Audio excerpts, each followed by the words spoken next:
Hello and a very warm welcome to Bharata First. I'm Rausan Pereira. You're watching FRP Explains. Since you're here, please like the video, subscribe, hit the bell icon and share the content as well so that more people get to know about Bharata First. Well, our neighbor Sri Lanka is in trouble and we saw some unprecedented scenes coming out of the island nation over the weekend. Some of those visuals, of course, were,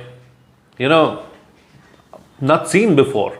For instance, the way ordinary citizens with children, women and everyone else just stormed the presidential estate because they were frustrated with the policies of the government. Many Sri Lankans have been rationing out meals so that they can have food and ensure that lasts as long as possible.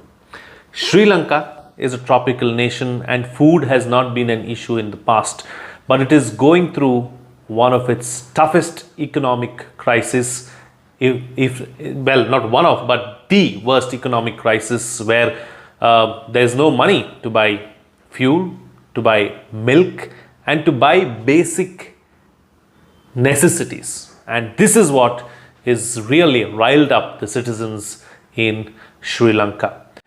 Many analysts, of course, have attributed the debt or the Chinese debt to the problem that Sri Lanka is going through right now. But it's not just that. Sri Lanka is a nation which, because of a lack of a better word, I'll say, is debt addicted. If you go back in history, this has been a problem right throughout. Right from the 60s, the 70s, 80s, 90s and even now. Debt, restructuring that debt, repaying that debt has been the biggest problem as far as Sri Lanka is concerned. And, incidents over the last 3 or 4 years have not helped Sri Lanka's cause as well. Sri Lanka's debt has been so problematic that its height in the 80s, the debt was more than the GDP of the entire nation itself. Currently the debt stands at $51 billion. Forget about repaying this debt. Sri Lanka is unable to even pay the interest on the debt. But even though the height was in the 80s, Sri Lanka saw a brief spell of recovery as well. And in the 90s, the economy was doing well, was doing much better than what it was, and the structure of the economy was sound. It is because Sri Lanka got a lot of concessionary debt from agencies like the World Bank and the Asian Development Bank and so on and so forth. But that ended in 2000 and Sri Lanka had to take commercial debt. In 2004, commercial debt made up about 5% of the total debt of Sri Lanka. By 2010, it was close to about 40%, and much later in 2014, that number went up to over 55%. So that is where the crux of the problem is. The commercial debt comes with much higher interest rates and the payback also has much tougher norms. So this is where Sri Lanka has been suffering. Top that up with everything that's been happening, with the Easter bombings in 2019 where over 250 people were killed. That of course ensured that it created a big dampener for the tourism industry in Sri Lanka. Sri Lanka is a nation that thrives on tourism. That did not help their cause. Follow that up with the COVID-19 pandemic where tourism and travel came to a complete standstill and a halt and the economy went into turmoil. Not just that, the Rajapaksa has also decided, ingeniously to come up with a policy where they will have organic farming and transform the way they farm. All of a sudden, overnight this was done. That caused a big impact to the agriculturally secure sections of society in Sri Lanka too. The Chinese debt has been a massive problem too. And that has only compounded the problems of the island nation and made things worse for the Sri Lankan government and the citizens of Sri Lanka. Now coming back to the scenes that we witnessed over the weekend. Presidential estate stormed by thousands of ordinary citizens, post which we saw some dramatic scenes within the compound of the presidential estate as well. Citizens taking a dive into the swimming pool. That was interesting. We also saw, a couple of them having a symbolic shower, bathing in the swimming pool as well. All of them sitting down across the estate and having a good time. They also said that many of them had the best meal that they have had in a long time because of the supplies that they received there.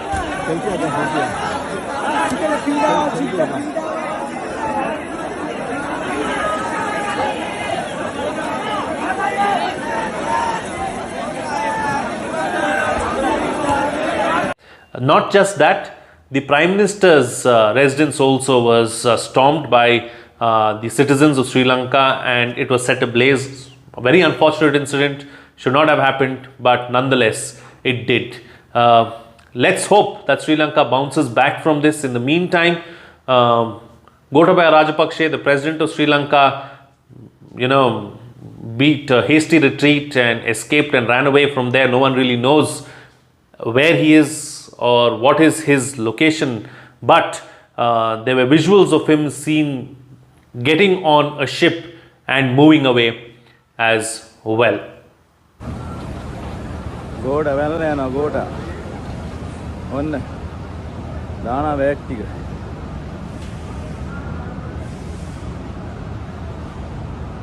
ඉවරයි නම් ගන්න video එක. මෙන්න ආපු වාහනේ. India has been helping Sri Lanka. India has given a line of credit which runs into a few $1 billion, and that is what is helping Sri Lanka in this time of need. India has been a friend in the past as well, and India has said that we are with the people of Sri Lanka at the end of the day, and we want what is best for them. Let's hope that the situation turns for the better soon, but it looks highly unlikely because Sri Lanka has taken this matter or taken this up with the IMF. We saw a mock IMF debate being carried out in the presidential estate as well. That was, well, something funny that happened there.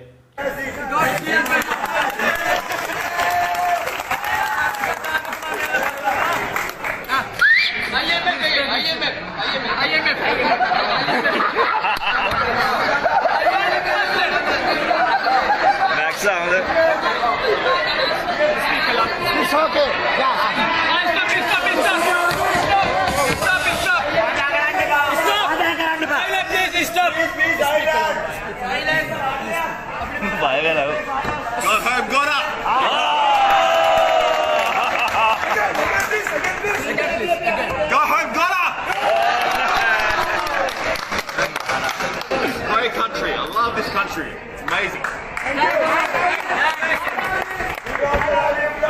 Love you all. Yeah.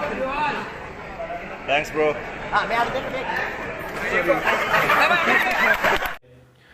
But talking about the IMF, doesn't look like it's something that will happen anytime soon, because the IMF has very categorically said that it needs to negotiate, needs to talk with someone who is responsible, someone who is at the helm of affairs, and they need to have someone on the other side of the table to talk to. That, unfortunately for Sri Lanka, is not there right now. So it looks like the IMF loan also is not something that will come by very soon. It could take a really long time. So the suffering and the bad times for the citizens of Sri Lanka will only continue, and our heart goes out to all of them. That having been said, let's not forget that Sri Lanka is strategically located. Much of the world's trade goes through these waters. So the world is not going to allow a strategic nation like this to sink and to allow turmoil to prevail. So that is the silver lining, or that is the saving grace. Well, that's it on this edition of FRP Explains. If you like the content, please like the video, subscribe, hit the bell icon and share the content as well, so that more people get to know about Bharata First. Let me also remind you that we have some amazing courses at kc.bharatafirst.com. That is the knowledge center of Bharata First. So any one of you who wants to enroll for any of these classes, get a little more knowledge, be well prepared for life and for civil services examinations, please log on to kc.bharatafirst.com or download the Bharata First app and subscribe to one of the courses. You get them at throwaway prices. Many of these courses are priced at 150 rupees a course, so that is amazing. That's it from me. See you again next time.